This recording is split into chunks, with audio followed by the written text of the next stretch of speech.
We're going to spend some time going into proposal writing, going into a little bit of about a step-by-step actions about it. I always think about, you know, when I was a kid and in school and I was trying to write an article and people would say, well, just do the W's, who, what, when, where, and why. And then somebody added a how somewhere in there as I got older. So we're going to do it that way.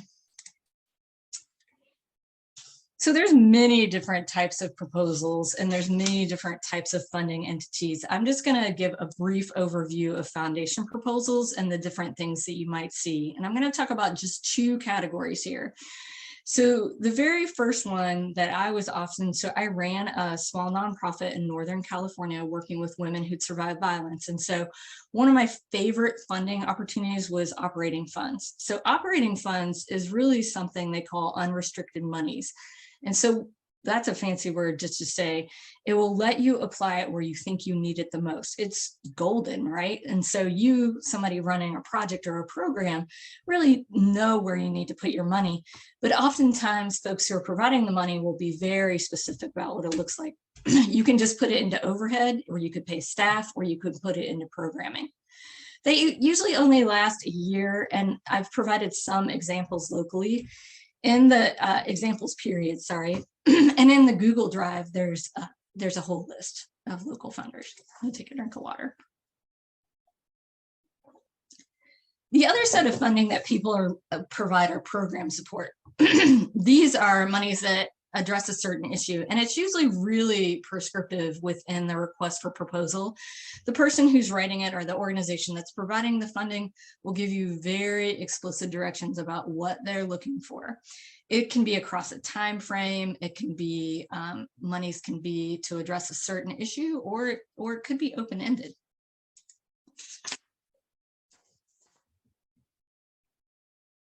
So these are some of the things that we're going to go through together in a little bit more detail. The who really that I wanted to start with is like, is your organization eligible? Because I cannot tell you how many times I've gotten so tickled, and tickled, I'm from the South, I'm from Kentucky, so tickled to see something that was exactly what I wanted to do. So violence prevention, working with women in a rural community, because that's where I was, and I'd get really excited and start brainstorming how that was going to fund everything I wanted to do. And then I would go back and look and notice that I was not eligible for it. The first thing they're usually looking for with eligibility is nonprofit. The other strategy you can use is a fiscal sponsor. So if you are not running a nonprofit that's recognized by the IRS, you can partner with someone else who is and ask them to be your fiscal sponsor. Oftentimes they're funding a government entity also. The other thing to keep in mind about is your organization eligible is the location they're funding, the population size and type. Does it really fit the work that you're doing? So then with the what, I try to understand more of what is being funded. And I want to look and see, I want to see how it fits with my mission. So like organizations, foundations, and other funding entities have missions and objectives they're trying to address. Their funding usually mirrors this. So what is being funded and why they're interested are often interrelated.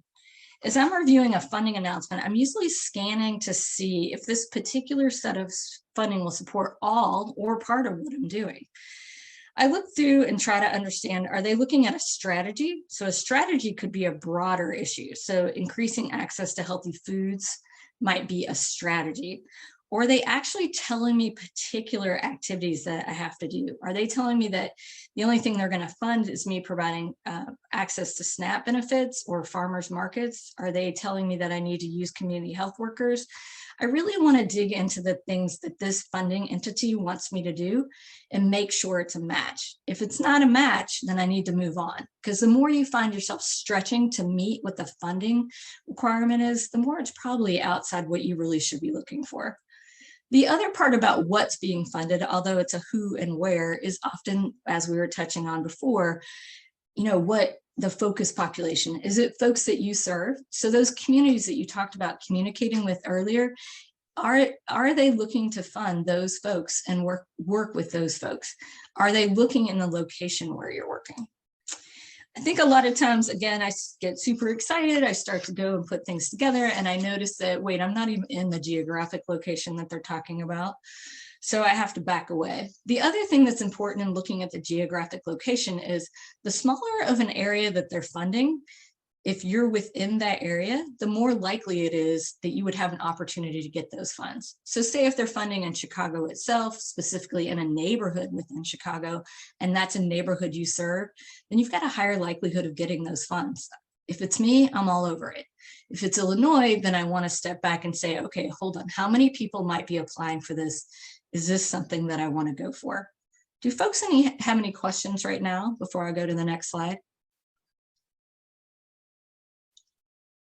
Okay, I'm not seeing raised hands.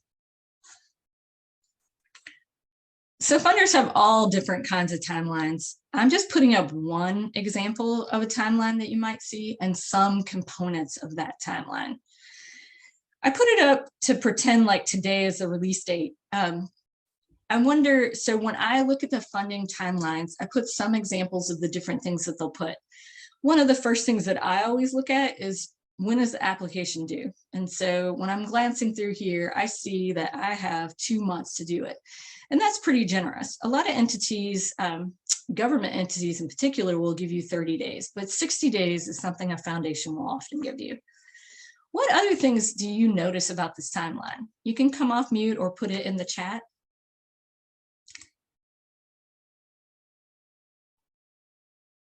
You can take a glance at the dates, take a glance at what's in the different dates.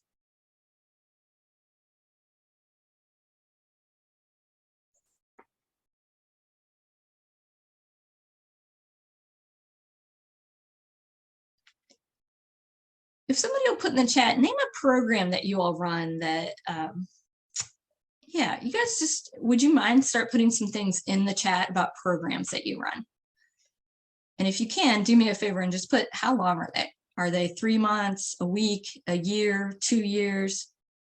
Just randomly start putting stuff in there to help me talk about this a little bit better.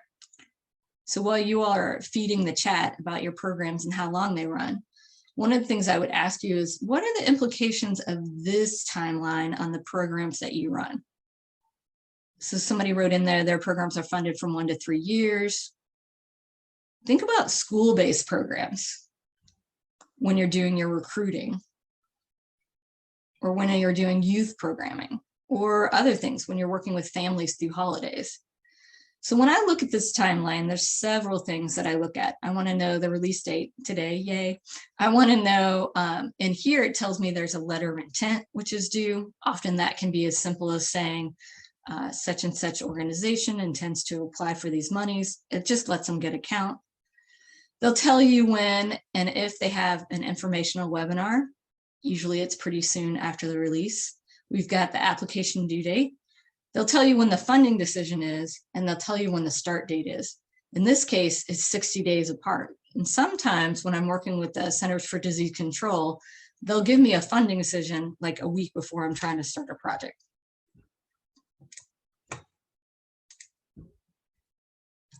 So I also want to look at the money, right? The money, that's what we talk about a lot when we think about grants. I want to know, how many years are they funding? Like someone else put in there. Yes, we'll be able to share the PowerPoint and recording afterwards. So someone else put in there, our programs are usually funded from 1 to 3 years. So that's one of the first things I'm going to look at. How long are they funding?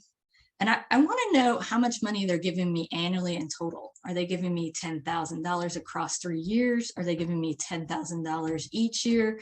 Is it a $100,000 grant? I want to know how many agencies are being funded. That also gives me an idea of how competitive it is for me. If I see that they're funding 2 agencies, it's slim to none that I'm going to write that grant. It's slim to none that I'll tell a client that I'm working with to go for that grant. But if I see that they're funding more, I start to take that into consideration. I want to know, does the funder require in-kind or matching funds?